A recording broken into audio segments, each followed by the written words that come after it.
Hey guys, Jason Geiman here with Christmas Light Community, ChristmasLightTraining.com. Icicles on gutter guards, and how we can do either icicles or minis on gutter guards and make them look good. This is what they're going to look like afterwards, and I want to show you how I installed gutter guards with lighting on gutter guards. So obviously, we don't want to go underneath the shingle right here because if we do, they're going to really flip up there. So I made these right here. You can also get them on Amazon. I'll put a link that's the actual what they look, how they're actually made, but I had to make them. And basically, it's just a piece of wire like this, and it's just going to slide down in the hole, and it will hold those lights right there. And all those we did it, and we did it down here.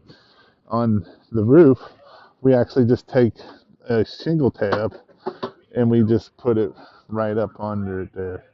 So that is how. Now, with that being said, with icicles, these are the ones that actually screw together. Right here, you can see that it's actually screwed together. And so with that, we have to run our power for our lights. We run our power there, we catch it there, we run it down through here. We have to run a cord up to our wreath. Then we have to run another cord all the way up to there.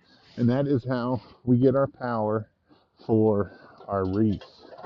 We got some guys from Louisville today learning how to do Christmas lights from lawn yards, and we're doing this tree.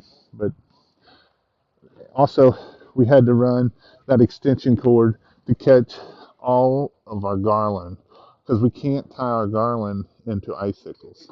So we had to run a special cord all the way across it up there to catch our garland also. I hope that helps you out. Please subscribe to my channel. If you would like to learn how to put gutter guards, Christmas lights with gutter guards, check out this video right here, and it will tell you how to do it with gutter guards. Or if you want the roof line, you can check out this one. Thanks, and have a great day.